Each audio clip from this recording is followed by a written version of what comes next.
Hi friends, welcome to அழகான சமையலறை. இன்றைக்கி நம்ம ரெண்டு இன்க்ரீடியன்ஸை வச்சு கேக் க்ரீம் எப்படி செய்கிறதுங்கிறத பார்க்கலாம் ஃப்ரெண்ட்ஸ். இதுக்கு நான் 100 கிராம் அளவு பட்டர் எடுத்திருக்கேன். பட்டரை ரூம் டெம்பரேச்சரில் எடுத்துக்கோங்க ஃப்ரெண்ட்ஸ், அப்போ தான் விஸ்க் பண்ணுறதுக்கு ஈஸியாக இருக்கும். இதுக்கு எலக்ட்ரிக் பீட்டர்லாம் ரொம்ப தேவையில்லை ஃப்ரெண்ட்ஸ். விஸ்க் இல்லைன்னா இந்த மாதிரி ஃபோர்க் வச்சே நம்ம பீட் பண்ணிடலாம். பாருங்கள், இந்த மாதிரி நல்லா க்ரீமி கன்சிஸ்டன்சி வர வரையும் பீட் பண்ணணும்.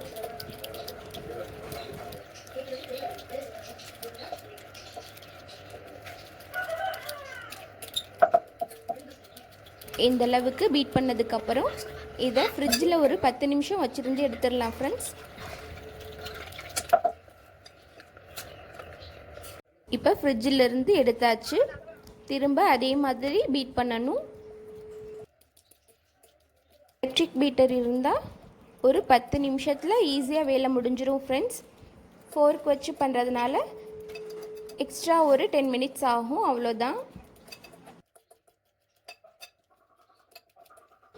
இந்த அளவுக்கு பீட் பண்ணதுக்கப்புறம் இதில் 200 கிராம் சுகர் எடுத்திருக்கேன் ஃப்ரெண்ட்ஸ். அதில் பாதி அளவு சேர்த்து நல்லா பீட் பண்ணிக்கிறோம். 100 கிராம் பட்டருக்கு 200 கிராம் சுகருங்கிறது கரெக்டான அளவாக இருக்கும் ஃப்ரெண்ட்ஸ். இப்போ மீதமுள்ள சுகரையும் சேர்த்து நல்லா பீட் பண்ணிடலாம்.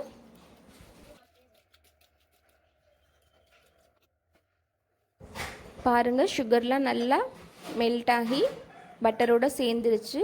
எனக்கு விஸ்க் வச்சு பீட் பண்ணுறதுக்கு பொறுமை இல்லைங்கிறதுனால எலக்ட்ரிக் பீட்டரை வச்சு பீட் பண்ணிக்கிறேன் ஃப்ரெண்ட்ஸ். நீங்கள் இதை விஸ்கோ இல்லை ஃபோர்க்கோ வச்சு ஒரு 10 மினிட்ஸ் எக்ஸ்ட்ரா பீட் பண்ணிங்கன்னா போதும். நான் ஒரு 1/4 கப் பால் எடுத்து வச்சுருக்கேன் ஃப்ரெண்ட்ஸ். அதுலேருந்து ஒரு டேபிள் ஸ்பூன் அளவு பால் சேர்த்து நல்லா பீட் பண்ணிக்கிடுவோம்.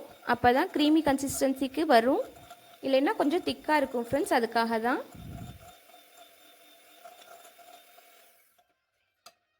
க்ரீம் இன்னும் கொஞ்சம் திக்காக தான் இருக்குது, அதனால் இன்னும் 1 டேபிள் ஸ்பூன் பால் சேர்த்து திரும்ப கொஞ்சம் பீட் பண்ணிக்குவோம்.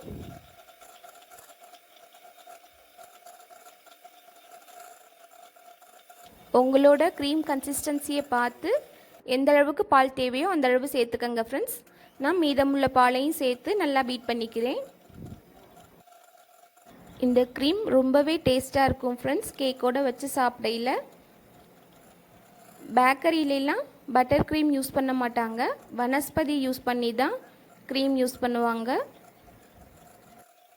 நம்ம இந்த மாதிரி வீட்டிலே க்ரீம் செஞ்சு கேக் செஞ்சு சாப்பிட்டோம்னா ரொம்பவே டேஸ்ட்டாகவும் இருக்கும், ஹெல்த்தியும் கூட ஃப்ரெண்ட்ஸ்.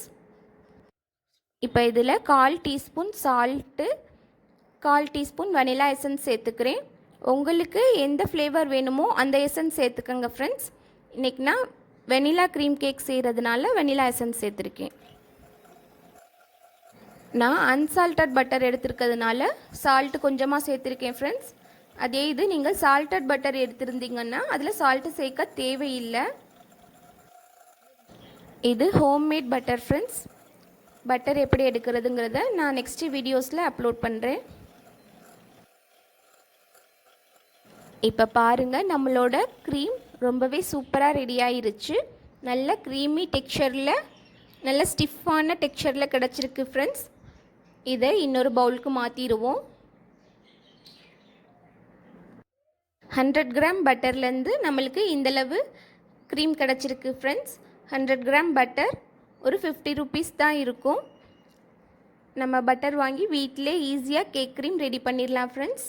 கண்டிப்பாக ட்ரை பண்ணி பாருங்கள். நல்ல டேஸ்டான க்ரீமியான க்ரீம் ரெடி ஆயிருச்சு. அதை நான் கேக்குக்கு அப்ளை பண்ணியிருக்கேன் பாருங்கள் ஃப்ரெண்ட்ஸ். இந்த வீடியோ உங்களுக்கு பிடிச்சிருந்தா லைக் பண்ணுங்கள், ஷேர் பண்ணுங்கள், மறக்காமல் சப்ஸ்கிரைப் பண்ணுங்கள். தேங்க்யூ.